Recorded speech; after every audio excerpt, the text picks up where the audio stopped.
That's James's sandwich plate and some cake, a truffle, and mandarin. I'm going to review Classical Stretch, Back Pain Relief and Prevention with Miranda Esmond White. And I'm going to talk about the Jesus Rolls, My Happy Ending, The Mountain, and Adam's Rib.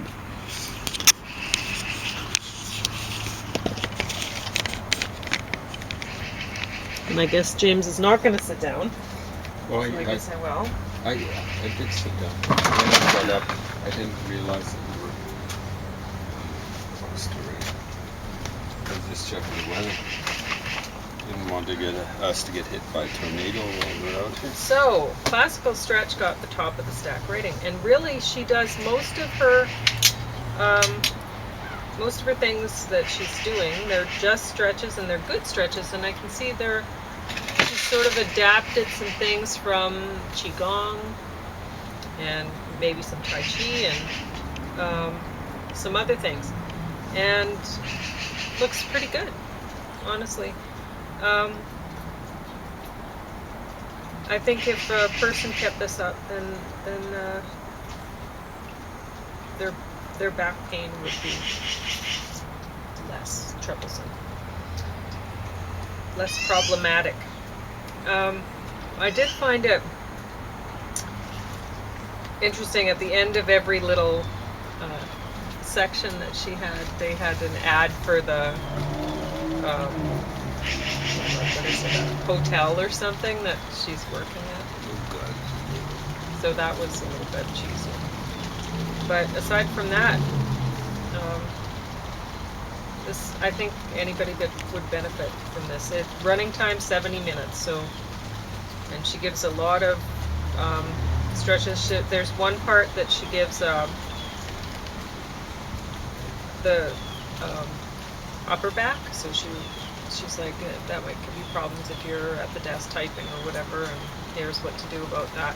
And most of her things are just really basic. Like, she's like, just let everything loose and just, do little movements, right? Not trying to push yourself. You're not trying to, like she says, the problem with back pain is, like, she explains how your muscles try to compensate for an imbalance kind of thing, right? In your with your discs, and so then you end up getting back spasms and stuff like that. And she said you don't want that. And she said at first, the first time, like she said, she has chronic back pain. She has for a long time, and for the first while, she kept, whenever she'd get the back pain, then she'd just go lay down. And she said that's the worst thing you can do, is go to bed, because then you're out for 6 days or something. Because once the muscle pulls that way, you gotta wait it out. She said, so with these sort of stretching exercises, you make sure you get to know when your back is going to go. And she said, in order to make sure that the muscles don't just start pulling and then start spasming, is you stretch them out. So you don't let them tighten, you stretch them out instead. And I think she's right. I think that's the way to do it. But you just do it with really easy things. You don't try to you're not trying to work out your muscles, you're trying to relax them. And I think she's onto something here. I think everyone would benefit from this, not just people who have chronic back pain, but you don't want chronic back pain. So maybe start thinking about doing some stretches like this. This is great. She doesn't do anything with elastic bands around the legs or anything like that. And I had some problems with that when I went to see a physiotherapist, and I'm thankful that that's available for people in Canada, because I had went to one earlier and I had to pay, and I paid, I think it was $50, when $50 was quite a lot of money For one session. Yeah, and I was not happy with what I got. But now at least you don't have to pay. So Alberta Health Care will pay for it. But and I did get a few good exercise ideas from the fellow, but the ones with the elastic bands, I mean, if you already have problems with circulation and stuff like that, don't want to be doing that. Anyway, at least that's what I found. It just made things worse. I ended up with worse knee troubles and stuff like that. Oh my God, no. Anyway, the Jesus rolls. This one was pretty great. I thought for sure I was going to end up giving it top of the stack, but once I watched this one, it was no competition. Everyone needs to watch that one. But yeah, this has John Turturro and a bunch of other people. Susan Sarandon, Christopher Walken. Anyway, it's entertaining.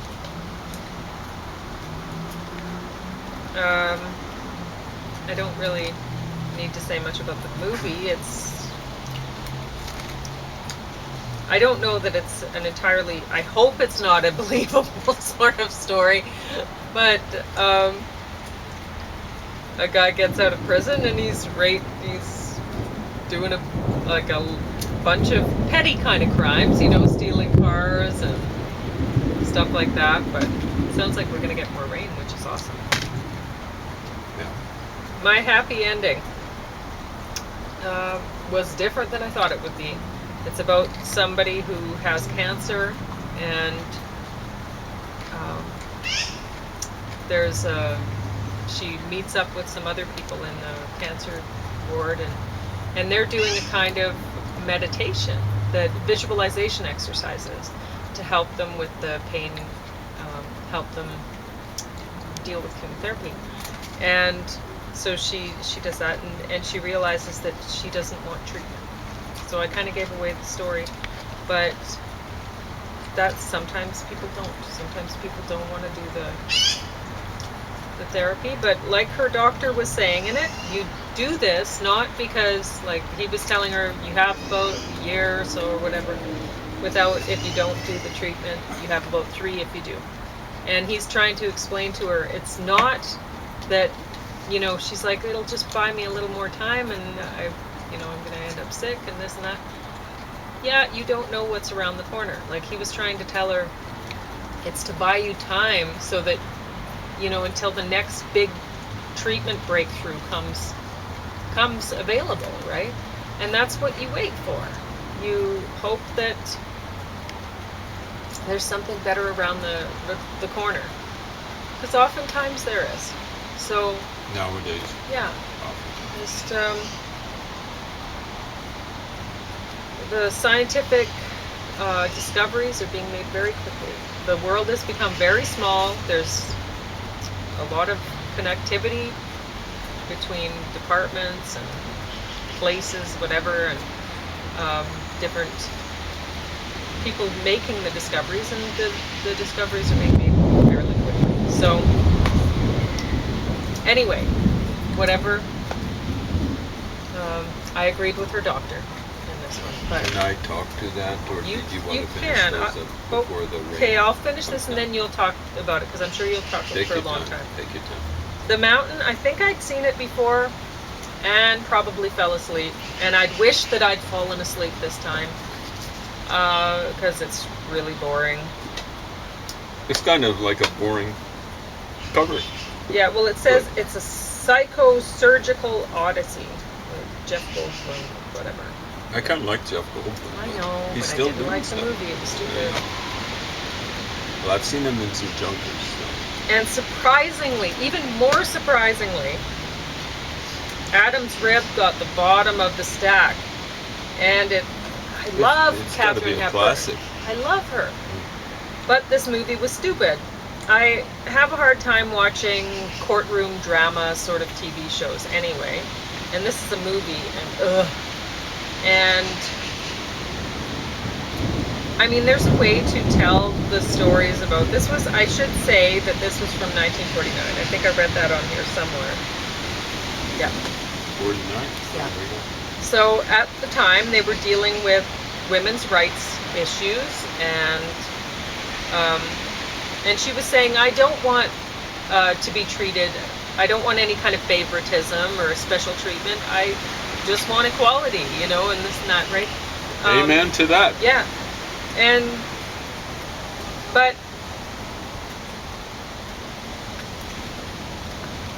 then there was a cute part in this where one of her friends is a musician, and he plays the piano and writes songs, and he'd written a song, Amanda, to rhyme with veranda, and it was pretty good.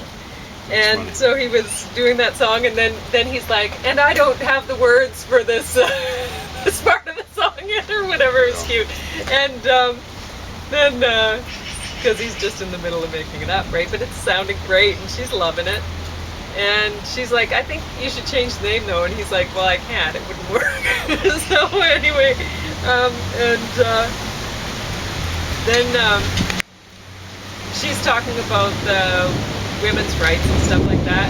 He says something like, you're making me want to become a woman. And her husband is like, not, he's just trying to say it not in front of the guy, right? But he says, well, that wouldn't be much of a stretch, or that wouldn't be much of a change for him, or something. Well,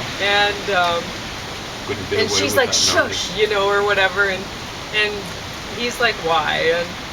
And so then the guy comes in, because he can hear you.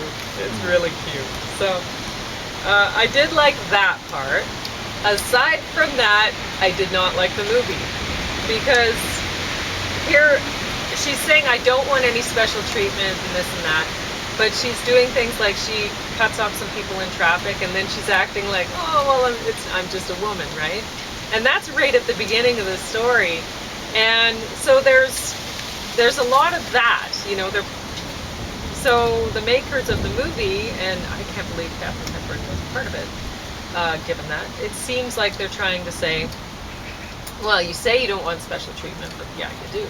And what with how the courts find the woman who has committed a certain crime in the movie, the verdict, I don't know that anybody would think that that's for, well, they would in France maybe, because I've heard in France that there's, if you have, like they have murder, and then they have crimes of passion, where it's crime passionnel, maybe. Between the, like if somebody gets angry at their spouse or something, and terrible things happen, well then they go, okay, well, maybe this happens between spouses, but this person is not a threat to greater society or whatever, and maybe that's right, you know, maybe it is a better way to look at it that way. I don't know. Because honestly, a lot of the time that is the case. A lot of the time a person has a specific, like they're targeting their spouse, and just it's a spur of the moment, heated argument, and something happens, but the person would never be a threat to other people in day-to-day life. So should that person be locked up? I don't know. I mean, I think the spouses-to-be should certainly be made aware of it somehow, or that information should be available to them so that they know, oh, gee, maybe I don't want to become in that position where I am a target, a possible target for the future, whatever, I don't know. Anyway, I guess it kind of gave away a little bit about what happened, but you see that right at the beginning. So, anyway, bottom of the stack, Kate Hepburn. How? So, James is going to talk about my happy ending a little bit more. Okay. In your term, I've been there. Correct, Colin? I've been there. It wasn't a long time. It was approximately a month. They were giving me 18 months to live. So listen, folks, if you got cancer, someone has cancer, you don't want to take treatment, or your near and dear one doesn't want to take treatment, I'm not kidding you. I never use the T word, but you tell me what 18 months on the outside what treatment is. It's terminal. And I wanted treatment. Pauline wanted me to have treatment, but my kidneys weren't strong enough for me to take stem cell therapy. I took the stem cell therapy. It gave me about 4 more extra years. Took it again. Gave me about 4 more extra years, and then they came up with, just what Pauline was talking about. Something new. Monoclonal antibodies. They'd been working on this for years.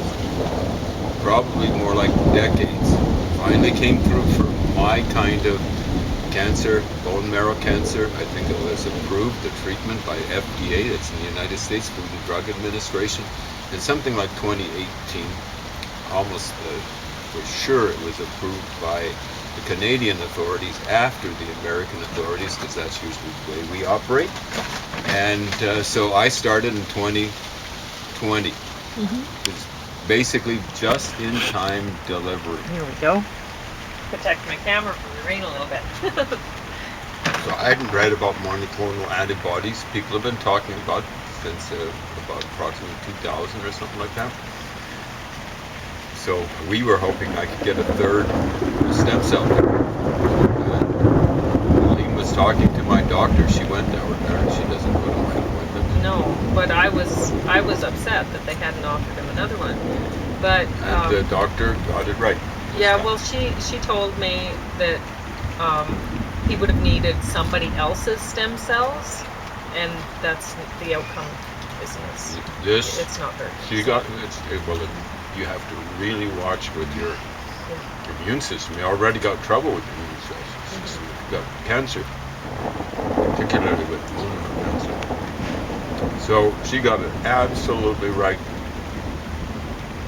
She basically let the word cure slip out. So she was saying 2 to 3 years, and it's been more than 3 years now.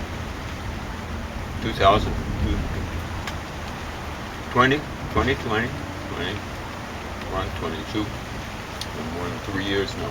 And she kind of let it slip, kind of a possibility for a cure. Way better than stem cell therapy in terms of the response. Just incredible, the stuff, the symptoms that I had even after I had the stem cell therapy, that I don't have to deal with now. Things like GERD. Yeah. It's just, I care because it indicates the cancer has been hammered down that much lower.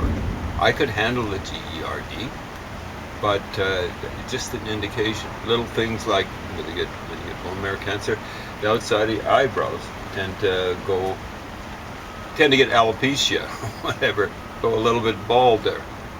Now they're kind of growing back in, little by little. I don't care about the eyebrow, but it's what it indicates. The cancer is getting hammered. It hasn't been hammered to death, but every time I got a report. When was it? Yesterday? I had over the phone. The doctor was telling me about my latest results. It's sort of about a week old then, or less. I got the blood test on last Friday. And she's saying, man, no trace of the cancer. It's still there, but no trace of it. So, can you imagine if I'd been scared of the stem cell therapy? They were telling me I had 18 months to live, roughly 12 years ago. I would have been gonzo rapunzo more than 10 years ago. Don't fear the treatment. Fear the reaper. Do fear the reaper. Think of that Blue Oyster Cult thing, and then think the song, and then think the opposite. Do fear the reaper. So, looks like we gotta go in. It's getting serious now. Yeah, we gotta fear the reaper, the possibility to get it done. Like thunder and lightning. All right. Well, that's it.